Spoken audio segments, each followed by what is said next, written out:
우리는 살아가면서 많은 것에 관심을 두고 살아갈 수밖에 없습니다. 내가 무엇을 입을까? 무엇을 마실까? 어디에 거할까? 인간에게 꼭 필요한 의식주, 그 3대의 요소를 넘어서서 그것에 포함된 많은 것들을 우리는 선택하며 살아가게 되어집니다. 우리가 오늘 입고 온 그 여러분들의 옷은 왜 입고 오셨습니까? 너무 잘 어울려서? 나를 좀 더 가치 있게 만들어서? 아니면 옷이 그것밖에 없어서? 어떤 옷을 입더라도 존귀한 하나님의 백성은 가치 있게 보여지는 줄로 믿습니다. 또 내가 어제 먹은 점심과 우리가 왜 그곳에 거하며 살아가는지, 그 점심 정말 맛집이라서요, 우리가 신뢰할 수 있는 것이라서요, 그것도 자세히 들여다보면 허점 투성이요, 또 우리가 터전도 여러 모습들이 있을 것입니다. 그 모든 것들이 우리의 확신과 믿음, 우리가 신뢰하기 때문에 우리가 선택한 것이요, 그것이 정말 바른 선택인지 아닌지는 살다 보면 결국 알게 될 것이라고 믿습니다. 여러분들은 오늘 무엇을 신뢰함으로 나오셨습니까? 오직 하나님을 신뢰함으로, 주님의 기쁨이 됨으로 예배하게 되는 줄로 믿습니다. 시편의 기자는 우리 의인의 모습을 가리켜 먼저 이렇게 말씀하는 것입니다. 시편 37편 40절의 말씀을 우리가 같이 한번 읽어봅니다. 시작. 여호와께서 그들을 도와 건지시되 악인들에게서 건져 구원하심은 그를 의지한 까닭이로다. 아멘. 이곳에 모인 우리는 죄악에서 이미 건짐을 받은 의인된 존재임을 믿으십시오. 또한 우리의 예배는 하나님의 신뢰함으로 신령과 진정으로 드려지기를 간절히 소원합니다. 오늘의 본문은 다윗의 시입니다. 오늘의 시편은 양을 치는 목동에서 많은 백성들을 다스리는 왕에 이르기까지 노년까지 살았던 그 늙은 다윗이 우리에게 들려주는 말씀이라고 할 수 있습니다. 그래서 이것을 지혜의 시다라고 학자들은 이야기하는 것이죠. 시편 37편 1절의 말씀을 함께 읽으며 우리가 본문 앞에 나아가겠습니다. 시작. 악을 행하는 자들 때문에 불평하지 말며 불의를 행하는 자들을 시기하지 말지어다. 아멘. 시편과 성경의 말씀을 크게 인간을 두 부류로 나누어 봤을 때 악을 행하는 자, 또 선을 행하는 자로 분류해 볼 수 있습니다. 악을 행하는 자는 도덕적으로 악을 행해서가 아니라 하나님을 거부하고 믿지 않는 자, 그 자들이 악인이고, 하나님을 선택하고 선으로 나아가는 자, 그들이 의인이라고 할 수 있는 것이죠. 그런데 우리가 하나님을 아까 먼저 택했다고 했으니 우리는 이 의인이 되어서 1절을 바라보는 것입니다. 우리에게 요구하는 것이 무엇이냐? 악을 행하는 자들 때문에 너희가 불평하지 말지어다. 또한 눈으로 7절을 살펴보셔도 불평하지 말고, 우리가 8절을 봐도 화를 내지 말고 불평하지 말라는 것을 알 수 있습니다. 이 불평이라는 것이 무엇이겠습니까? 불평이라는 뜻은 우리의 감정이 무엇인가에 있어서 차곡차곡 쌓여서 쌓이게 됐다. 그리고 그 감정이 쌓이게 돼서 결국 터져버렸다. 그리고 불이 붙었다라고 하는 의미를 가지고 있습니다. 이 의미를 우리의 운전하는 모습을 통해서 알 수도 있는 것이죠. 내가 가고 있습니다. 운전을 하고 나아갑니다. 그런데 누군가가 갑자기 확 끼어들어서 브레이크를 딱 밟으면 어떻게 돼요? 우리의 온도가, 우리의 감정이, 우리의 입술이 화를 낼 수 있게 되는 것이죠. 때로는 우리가 실수로 차가 뒤에 안 오는 것을 보고 깜빡이를 켜고 갔는데 어떠한 차가 있게 될 수도 있습니다. 그럴 때 그 차가 기분 나쁘다고 창문을 내리고 소리를 지르고 우리에게 보복 운전하며 이렇게 우리를 위협했을 때 우리의 마음은 어떠던가요? 우리의 마음은 상하게 될 수도 있게 되는 것이죠. 내가 너무나 간지러움을 잘 타는데 누군가가 그것도 모르고 계속해서 간지러움을 태운다? 그만하라고 웃으면서 했다가도 그만하라고 화를 내게 되는 것이죠. 또한 더위가 계속됐을 때 에어컨이 망가지고 선풍기가 없게 되면 더워서 이제는 죽게 되었네 라고 우리의 입술이 하나님이 아닌 그 더위를 찬양하는 것도 우리는 볼 수 있게 됩니다. 이곳에 불평하지 말지어다. 불평하지 않는 그리스도인들이 있다면 손을 들어 보십시오. 우리는 피해갈 수 없다는 것을 알게 됩니다. 또 본문의 1절의 후반부를 보십시오. 시기하지 말지어다 라고 말씀하는 것을 볼 수 있습니다.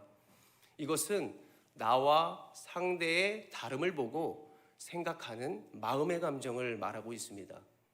나의 외모가 잘생긴 줄 알았는데 저 사람 앞에 섰더니 뭔가 위축이 되는 것이죠. 이 얼굴 가지고 결혼이나 할 수 있을까? 내가 위축되는 마음입니다. 내가 잘 살고 있는 줄만 알았는데, 내가 잘난 모습인 줄 알았는데 어떠한 대상과 나를 비교해 봄으로써 우리에게 느껴지는 내면의 감정을 의미하게 된다는 것이죠. 그런데 하나님께서는 오늘 우리에게 이것을 하지 말지어다 라고 말씀해 주고 있습니다. 저는 어린 시절을 예로 한번 들어보자면, 우리 집은 하나님을 믿었지만 반 지하에 사는 새빵살이를 하고 있었습니다. 어린 시절에 비가 오기라도 한다면 물이 발목과 거의 무릎까지도 차게 돼서 많은 물건들을 책상 위로 올렸던 그러한 기억이 납니다. 그렇게 되게 되면 교회 형 누나들이 와서 그것들을 물을 바가지로 퍼주고, 결국 그것들이 조금씩 마르면 집에서 곰팡이 냄새가 나게 되고 굉장히 우울했던 이러한 마음의 경험을 생각해 볼 수 있었습니다. 그러한 조건 속에서도 저는 그래도 불평 없이 살았던 그러한 어린 시절이었던 것 같습니다. 그런데 그런 모습에서 제가 어느 날 친구의 집에 놀러 가게 되는 것이죠. 그 친구의 집에 딱 들어섰더니 그 집은 2층. 그 친구의 문 앞에 섰더니 부적이 붙어 있고 불교를 신실하게 믿는 그러한 집이었습니다. 들어가니까 너희 엄마야? 아니, 청소하는 아줌마야.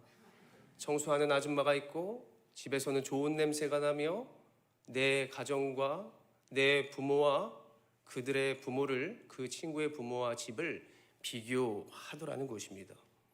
결국 이것은 시기하는 마음과 질투가 생기더라. 감사의 조건이 바라볼수록 불평이 생기고 사랑했던 부모님이 점점 미워지기 시작하는 것입니다. 그런데 하나님은 오늘 우리에게 무엇이라고 말씀하는가? 불평하지 말아라, 시기하지 말아라 라고 말씀해 주고 있다는 것이죠. 어떻게 불평하지 않을 수 있습니까? 곰팡이 냄새가 나고 있는데 어떻게 시기하지 않을 수 있습니까? 남들은 나보다 좋은 조건 속에 살아가는데, 그것도 믿지 않는 자들이 말입니다. 그런데 오늘 성경의 내용을 자세히 들여다보면서 그 지혜자였던 그 다윗의 후손, 그 솔로몬의 지혜자가 쓴 잠언을 살펴봤더니 이것은 단순히 불평과 시기를 그냥 하지 마, 이것이 아니라 너희가 그 생각을 가졌다면 이제는 거기에서 세상을 바라봄을 멈추고 그리고 하나님을 향해서 지속하며 나아가게 해야 한다는 사실을 깨달을 수 있었습니다. 그래서 결국 너희가 그 불평을 했다면 그 열이 차오르기 전에 하나님께 나와 시키고, 그리고 너의 입술이 불평을 계속해서 2단, 3단 고백하기 전에 1단에서 그치는 그러한 지혜를 가져야 함을 말씀해 주고 계시다는 사실이죠. 잠언 24편 19절의 말씀을, 24장 19절의 말씀을 같이 한번 읽어봅니다. 시작. 악인의 형통함을 부러워하지 말라. 아멘. 지혜자는 우리에게 분을 품지 말며 불평을 마음에 담지 말아라 라고 말씀하고 있습니다. 그리고 악인의 형통함을 부러워하지 말아라. 불이 붙었다면 계속해서 타오르게 하지 말아라 라고 하는, 억제하는 그러한 동사가 쓰였다는 것을 알게 됩니다. 그래서 우리가 믿는 자로서 순간적으로 불평할 수 있고 순간적으로 우리가 시기할 수 있지만, 우리가 계속해서 하지 말고 계속해서 그것을 가지고 내일을 살지 말아야 함을 우리는 깨달을 수 있게 됩니다. 우리가 왜 세상을 향해 우리의 품과 왜 우리의 열정과 우리의 모든 것들을 그것의 기준 삼아 살아가고 있습니까? 오늘 성경은 그렇게 하게 되면 우리가 어떻게 된다는 결과를 보여주냐면, 시편 37편 2절, 그 세상을 향하는 모습은 이것과도 같습니다. 2절의 말씀 읽어봅니다. 시작. 그들은 풀과 같이 속히 배임을 당할 것이며 푸른 채소같이 쇠잔할 것임이로다. 아멘. 인류의 최초의 인간인 아담과 하와를 통하여 죄가 들어오고 그들의 후손인 가인과 아벨이 자녀로 태어났습니다. 그들이 하나님께 예배를 드리는 모습을 우리가 창세기에서 볼 수 있는데, 하나님께서는 두 사람의 제사를 먼저 받으셨는데 아벨의 제사는 기뻐 받으셨지만 가인의 제사는 받지 않으셨습니다. 그때 원래 받지 않았고 하나님이 뭔가 마음이 섭하다 이렇게 느껴졌으면 가인의 행동은 어떻게 해야 됩니까? 그래, 내가 온전한 예배를 드리지 못했구나, 다음부터는 잘 준비된 예배로 하나님께 나아가야지 라고 하는 생각이 바로 믿는 자의 도리일 것입니다. 그런데 그는 도리어 온전한 예배를 드리지 않고 그 다음번에는 잘 준비하지 않는 모습이 아니라 그의 안색이 몹시 분하여 변하게 되었다. 그가 안색이 하나님 앞에서 분노가 타올랐다. 그래서 분노가 타오르고 안색이 변했다라는 것을 더 자세히 살펴보니까 중단했다. 하나님께 나아가는 것을 중단했고 예배를 하지 않았다. 이런 모습을 알게 됩니다. 그런 그가 결국 어떻게 행동하게 됩니까? 하나님을 떠나서 세상의 분과 이것을 더욱더 세상으로 가져가게 되니 그가 결국 한 형제인 동생 아벨을 죽이게 되더라. 그가 이것을 회개하고 돌이키는 모습으로 나아갈까요? 아닙니다. 그는 하나님께서 말씀할 때 가인아, 네 아우가 어디 있느냐? 네 아우 아벨이 어디 있느냐? 라고 물었을 때 그가 하는 말이 이겁니다. 하나님, 내가 내 아우를 지키는 자입니까?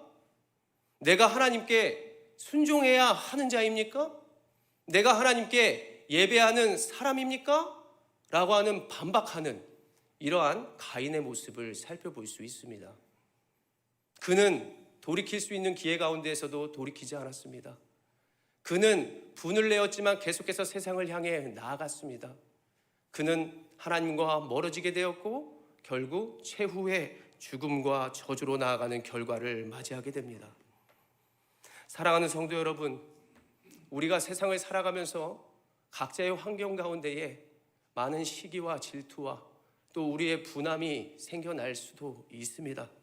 그런데 이럴 때마다 이러한 부족함을 가지고 하나님께 더욱더 나아가는 모든 성도들이 되시기를 간절히 소원합니다. 지금까지 주신 은혜를 기억하고 내가 한 주 동안 하나님이 원하시는 삶을 살지 못했을지라도 분명히 이곳에 나와왔다는 것은 하나님께서 더욱더 은혜의 기회를 더하여 주시는 것이요, 분명히 우리를 강건하게 하시는 줄로 믿으시기를 바랍니다. 우리가 앞서 읽었지만, 앞서 듣게 되었지만 바로 하나님의 마음은 늘 이러한 마음입니다. 요한일서 1장 9절의 말씀이요, 우리가 입술의 고백으로 같이 한번 읽어봅니다. 시작. 만일 우리가 우리의 죄를 자백하면 그는 미쁘시고 의로우사 우리 죄를 사하시며 우리를 모든 불의에서 깨끗하게 하실 것이라. 아멘. 오늘 우리가 온전히 살지 못하고 그리고 우리가 약하게 될지라도 하나님께 바로 나아가게 된다면 날마다 기회를 주시는 하나님 아버지이심을 기억하시기를 바랍니다. 그래서 저는 때로 시기, 질투, 불평이 생길 때마다 부르는 찬양, 생각나는 찬양이 있습니다. 나 가진 재물 없으나, 나 남이 가진 지식 없으나, 나 남이 가진 건강 있지 않으나, 나 남이 없는 것 있으니 공평하신 하나님이 나 가진 것 없으나 공평하신 하나님이 나 남이 없는 것 갖게 하셨네. 나 남이 못 본 것을 보게 하시고 나 듣지 못한 음성을 듣게 하시며 오늘도 인도하시는 하나님이심을 기억하시기를 바랍니다. 이러한 인생 가운데 하나님이 우리의 모든 것들을 더하여 주실 줄로 믿습니다. 이제 우리가 하나님을 신뢰하는 삶을 통하여 하나님께 영광 올려드리고 세상이 아닌 하나님께로 더욱더 집중하여 나아갈 차례입니다. 먼저 우리의 태도를 세 가지로 살펴볼 것인데요, 우리가 첫 번째로는 우리 지금까지 살아온 모든 것들 가운데 믿음의 길을 계속해서 살아가자, 나아가자는 것입니다. 우리가 살아가며 계속할 것이 무엇인가? 오늘 본문의 3절의 말씀입니다. 3절 같이 읽어봅니다. 시작.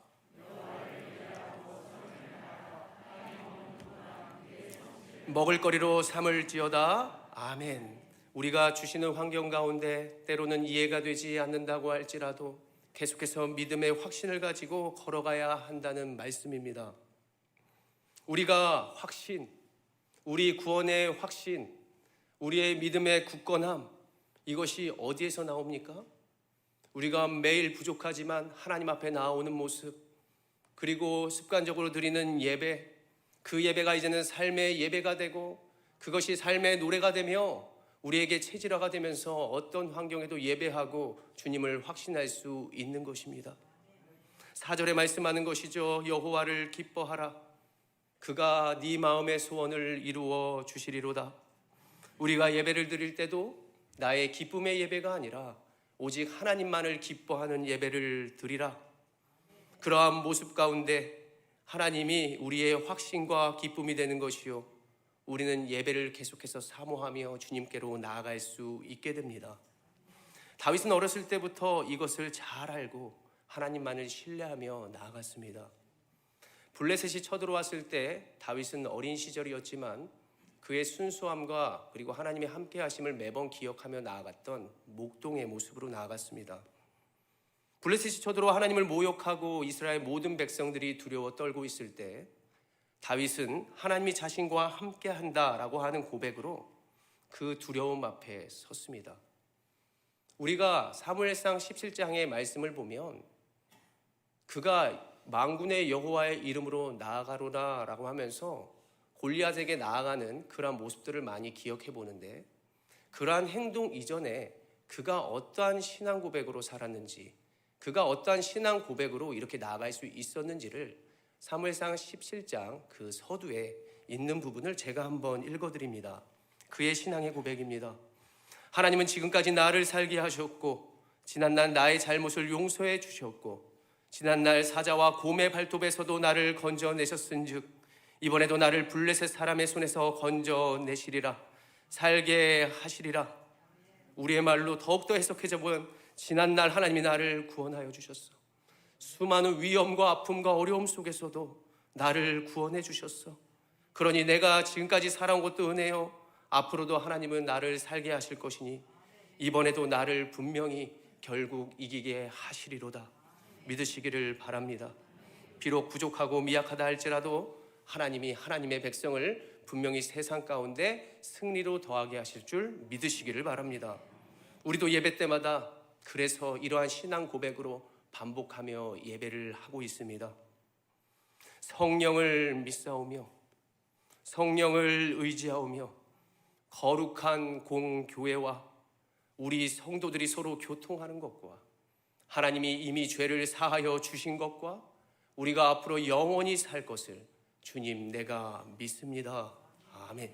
이런 믿음의 고백에 하는 자들이 결국 하나님께 이렇게 나아가게 됩니다. 시편 37편 5절과 6절의 말씀을 같이 읽어봅니다. 핵심의 말씀인데요. 읽어봅니다. 시작. 내 길을 여호와께 맡기라. 그를 의지하면 그가 이루시고 내 의를 빛같이 나타내시며 내 공의를 정오의 빛같이 하시리로다. 아멘. 골리앗을 하나님의 이름으로 승리하였던 다윗, 그 다윗이 이제 백성에게로 돌아왔을 때 다윗에게는 별명이 붙었습니다. 사울은 천천히요, 다윗은 만만히로다. 그는 하나님만을 의지했고 아까 우리가 신앙을 고백했던 하나님의 영에 휩싸여 그는 붙들림 받은 인생을 살았지만, 사울은 세상의 소리에 귀 기울이고 자기의 시기와 분냄을 세상으로 계속해서 가지고 됐더니 악한 영에 휩싸여 결국 다윗을 죽이려 하였고 그는 전쟁 가운데 처참한 죽음을 맞이하게 됩니다. 그런데 하나님을 향한 계속된 예배와 믿음의 확신과 하나님의 영을 붙들림 받은 그 다윗은 결국 하나님이 이루시고 비춰주시며 높이셨도다. 우리의 인생도 결국 오늘의 예배를 통해서 우리가 구원의 확신을 가질 수 있으며 때론 승리의 과정이 어렵고 힘들지라도 오직 하나님만을 바라보며 모든 것들을 하나님께 맡기며 의지하는 인생 가운데 하나님께서 승리를 주실 것을 확신하시는 성도가 되길 원합니다. 두 번째로 우리가 참고 기다려야 한다는 것이죠. 우리가 믿음의 길을 거둘 때 잊지 말아야 할 것이 감사하고 참고 기다리는 것입니다. 7절의 말씀을 같이 읽어보겠습니다. 7절이요. 시작. 여호와 앞에 잠잠하고 기다리라. 자기의 길이 형통하며 악한 꾀를 이루는 자 때문에 불평하지 말지어다. 아멘. 오늘 7절의 말씀에 참고 기다리다, 이것은 원어 힐이라고 하는 단어가 쓰였는데, 이것은 아이를 가진 산모가 아이를 10개월 동안 기다리며 준비한다 라고 하는 뜻으로 쓰였습니다. 바로 산모는 뱃속에 아이를 품고 그 아이가 건강하게 뱃속에서 자라기를 소망한다는 것이죠. 아이를 가진 산모는 어떻게 준비하고 아이를 기다릴 수 있을까요? 하나님의 아이를 먼저 선물로 주셨음에 감사하고, 몸이 좀 불편함을 하더라도 하나님께 맡기면서 그 아이를 볼 것을 기대하고 소망하는 것이죠. 기대와 소망은 준비하는 자들에게 있을 수 있습니다. 생명 주심에 감사한 엄마는 어떤 상황이 불편할지라도 그 상황을 원망하지 않습니다. 때로는 어렵고 힘들어도 참고 기다리는 것이죠.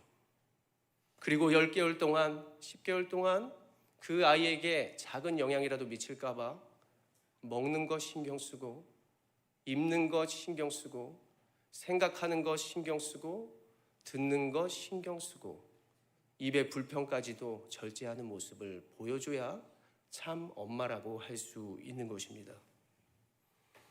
하나님은 저와 우리 성도 여러분들에게 무엇을 바라고 계실까?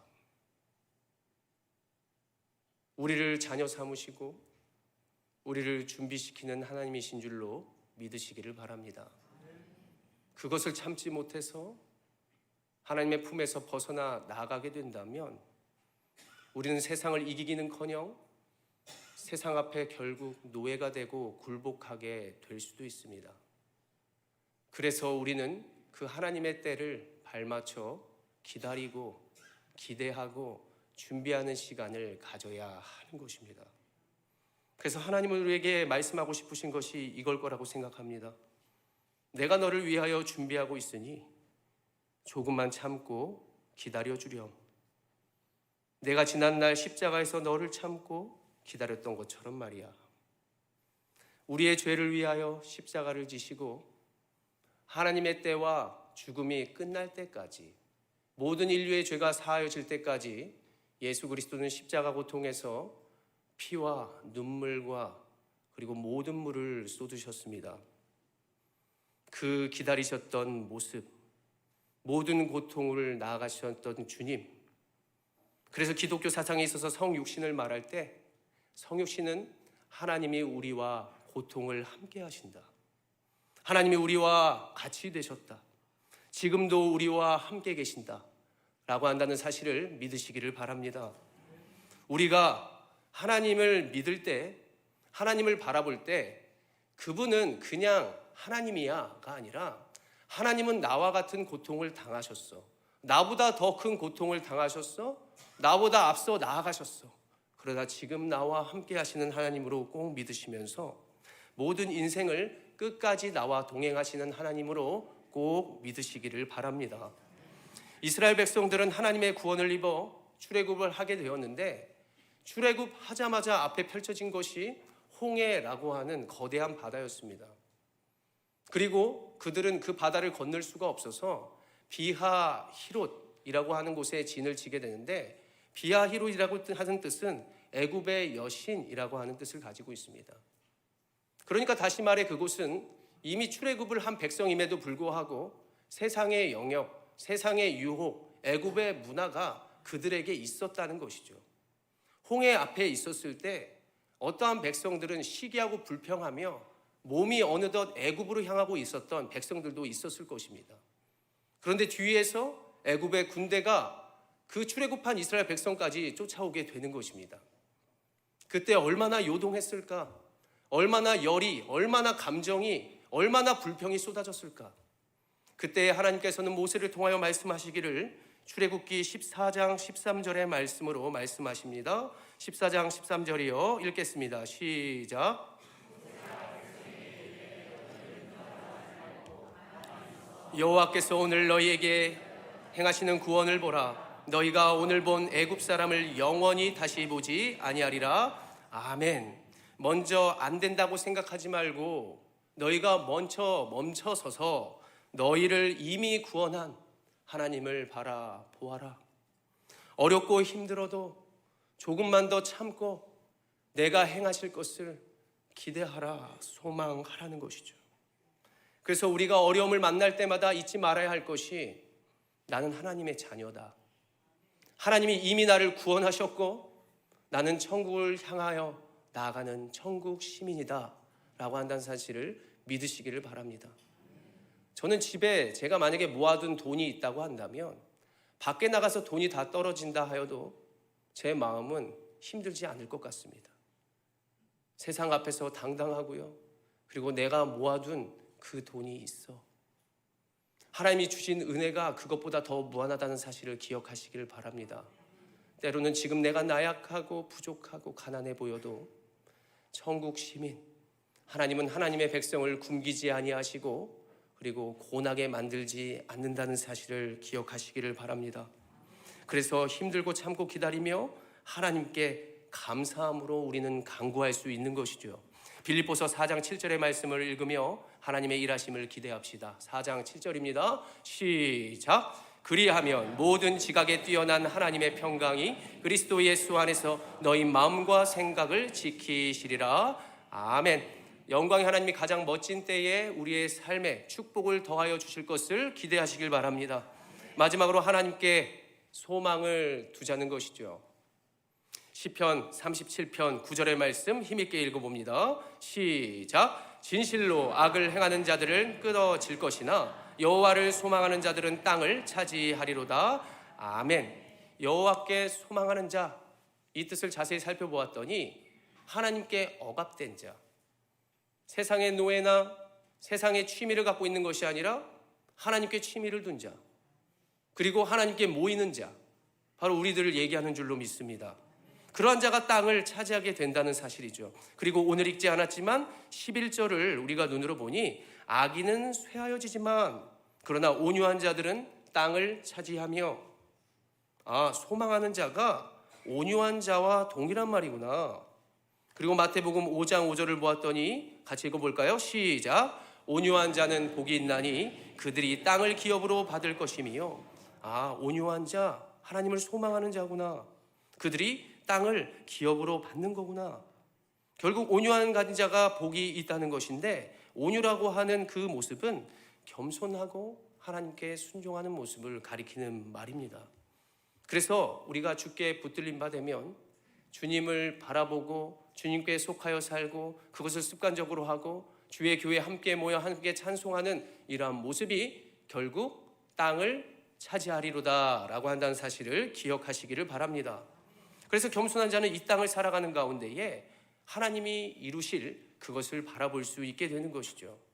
그래서 땅이라는 것은 두 가지로 나눠볼 수 있는데, 먼저 첫째로 이 땅이라고 생각할 수 있습니다.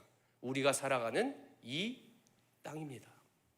그런데 이 땅을 바라보면 과학이 아무리 발전하고 그리고 아무리 살기 좋은 세상이 온다 할지라도 인간은 인간 스스로의 죄와 자신의 환경을 이길 수 없다는 사실을 우리는 알게 됩니다.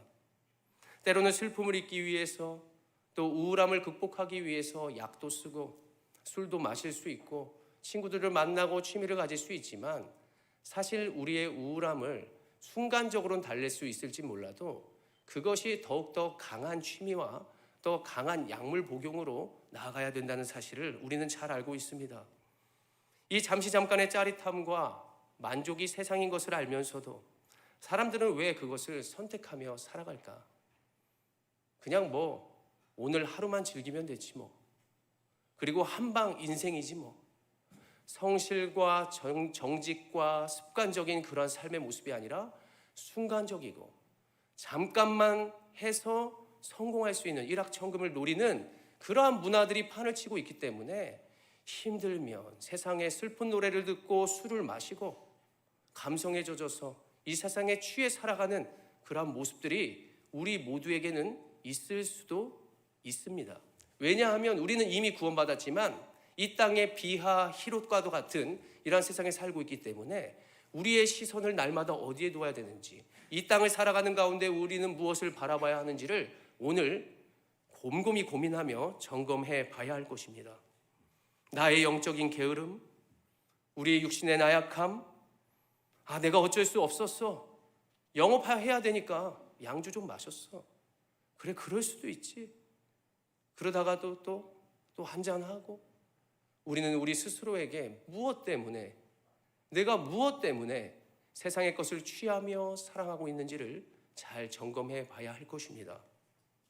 그래서 이 땅을 살아가는 가운데 악인은 어떻게 되는 것입니까? 시편 37장 10절의 말씀은 이렇게 말씀합니다. 시작. 내가 그곳을 자세히 살필지라도 없으리로다. 아멘.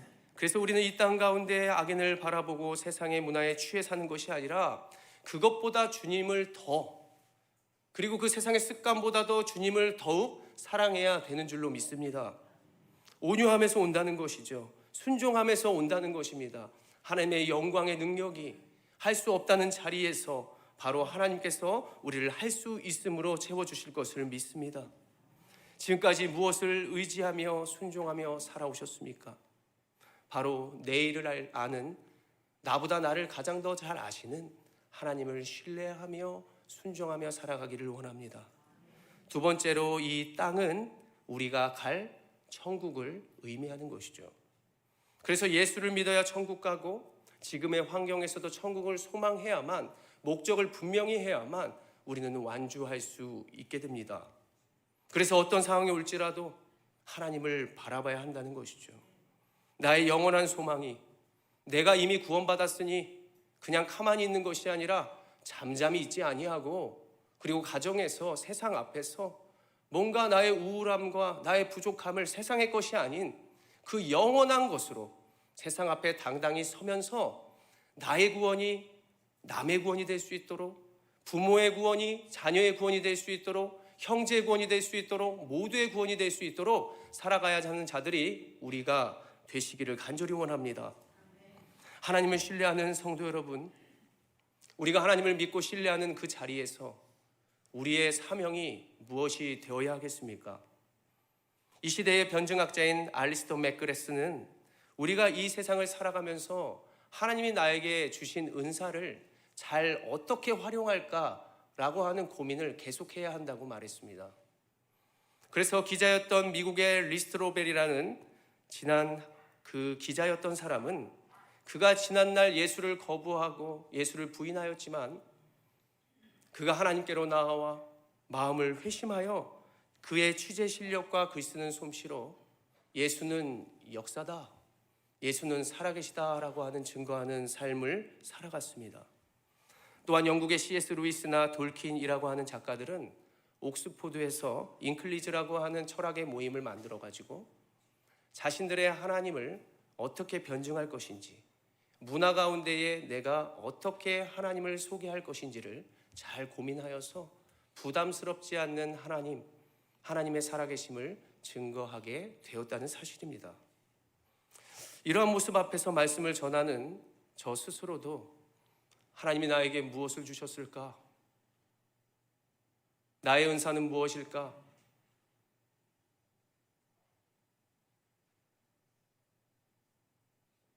지하에 살았던 사람 같습니까? 좀 있어 보이는 게 매력일까요? 세상의 모습과 닮은 것도 매력이겠죠. 세상의 사람들을 하나님께로 인도하는 그러한 하나님의 사람이 되어야지.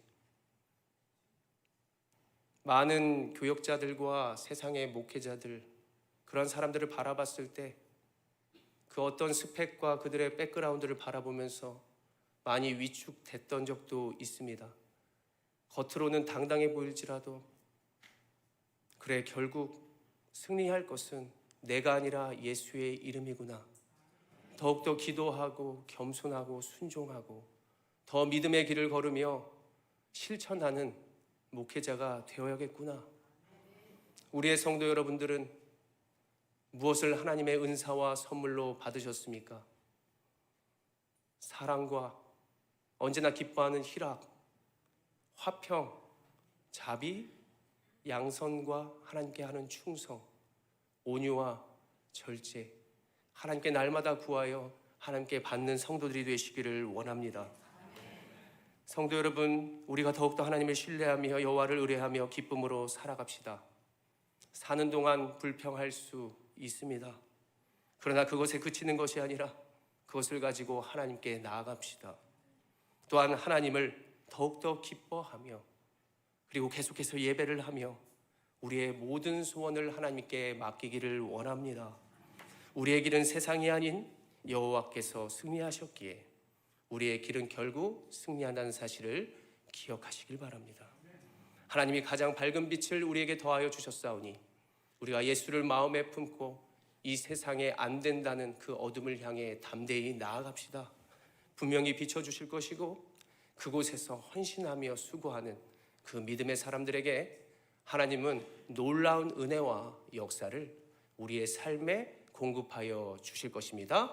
그 믿음과 확신을 가지고 살아가는 저와 우리 모든 성도 여러분들이 되시기를 간절히 기대하고 소망합니다. 거룩하신